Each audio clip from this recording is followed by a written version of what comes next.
Hey there, I'm Erica Jones and you're watching True BDU TV. So I'm back. I've been away for a little while.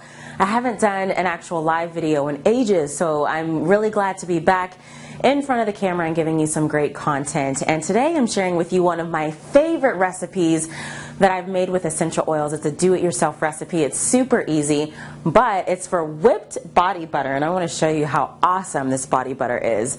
Here it is, right here. Hopefully you can see that, how awesome it is. And what I love about body butter, especially whipped body butter, is that it has a lightness, a fluffiness to it, but the ingredients in this particular recipe, there's only 4 ingredients, are so good for the skin.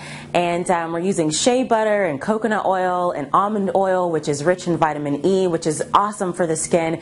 And I have used body butters in both of my pregnancies. I'm pregnant now, but with my first child, I used body butter all throughout my pregnancy and was able to avoid stretch marks, which was awesome.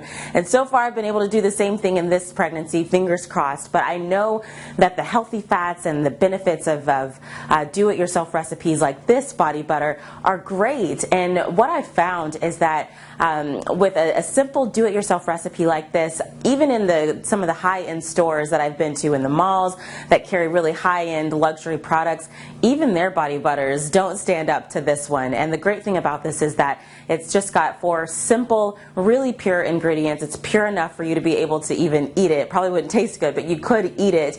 And so you know that it's safe and perfect for sensitive skin. And as we head into the fall and winter season, when it's getting cold, skin can get chapped and chafed, this is the perfect thing to have on hand. So I want you to check out this video, see how easy it is to make it for yourself at home, and I hope you love it. So first you want to start by gathering your ingredients, and I am using fair trade shea butter by Everyday Shea in the unscented version because I'm adding my own essential oils. I don't want any scent there.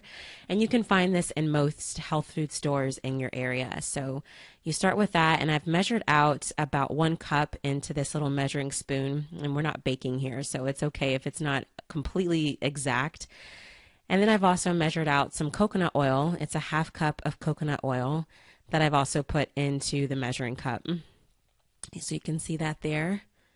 And then I've also poured about 1/2 cup of almond oil into this small glass measuring cup. And you also want to make sure that you have something to store your body butter in. You can find these mason jars at craft stores near you for really inexpensive. And of course, we can't forget the essential oil. Today I'm using doTERRA's lavender, one of my absolute favorites. So now what you see here is I've transferred the shea butter to a pot over a very low heat on the stovetop. And we want to make sure that the heat's really low so that the shea butter does not burn. And it looks like there's some grit inside of this pot, but it's actually just stained. But you want to make sure that whatever pot you're using is really clean. And then you see that it's melted down here. So that probably took about 5 minutes for it to start melting. And you would really just want to let it kind of do its thing. You don't have to do a bunch of stirring. It melts quite well on its own. So again, over really low heat, once it's melted about that much, that's when I add in the coconut oil. So I add in the coconut oil next because it's a more fluid oil and doesn't need a whole lot of time in order to melt down. So now you can see that the coconut oil has kind of dissolved, and there's just a few bits of shea butter that are left in the pot. Everything's melting down really nicely here. And again, over very low heat, so we're not burning any of the oils. And now I'm going to add the almond oil to the pot. You really want to wait until everything's mostly melted because the almond oil is already liquid and it doesn't really need any time over the heat. So you just kind of stir and let those oils incorporate together. There's still a few bits that are in there that need to be melted, and we're just going to let the flame kind of slowly and gently melt the rest of those particles that are in there. And then after I do that, I want to add my essential oil. So I turn the flame off. We don't need any heat anymore, and I make sure just to stir the oils just one more time to make sure that everything's mixed really well. And in this video, I'm using lavender. That's one of my favorite oils. It's great for relaxation, but you can use any oil here, 20 to 30 drops of any oil. And frankincense is a great one to use. There's all kinds of oils, really limitless options in terms of what you're adding here. But I've added in 25 drops that you'll see here.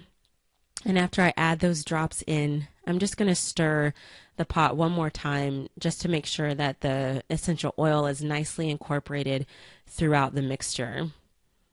So just giving it a little bit of a stir here. And now I'm going to transfer everything, the entire liquefied mixture, into a large stainless steel mixing bowl.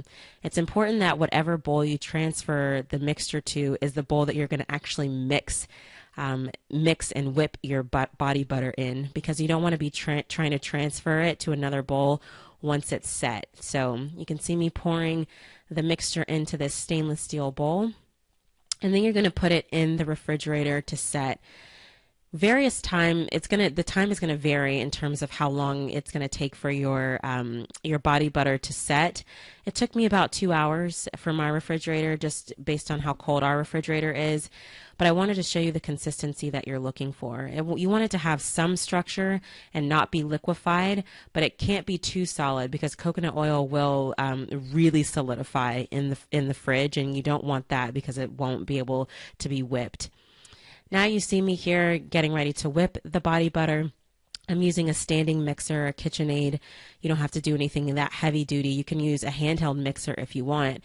But I start on a low mode and just continue to whip and whip and whip and whip until it's really light and fluffy and you've kind of got soft peaks like a meringue. And here is the final product. You can see how light and whipped it is, and it really goes onto the skin really smoothly, and I really hope that you love it. So here it is. Try it for yourself. I think you'll find that it's a really easy recipe to do, and this jar will last you for several weeks, maybe even a couple of months, just depending on how often you use it and how much you use when you use it. So thanks so much for watching. I'll be back with more awesome do-it-yourself recipes very soon.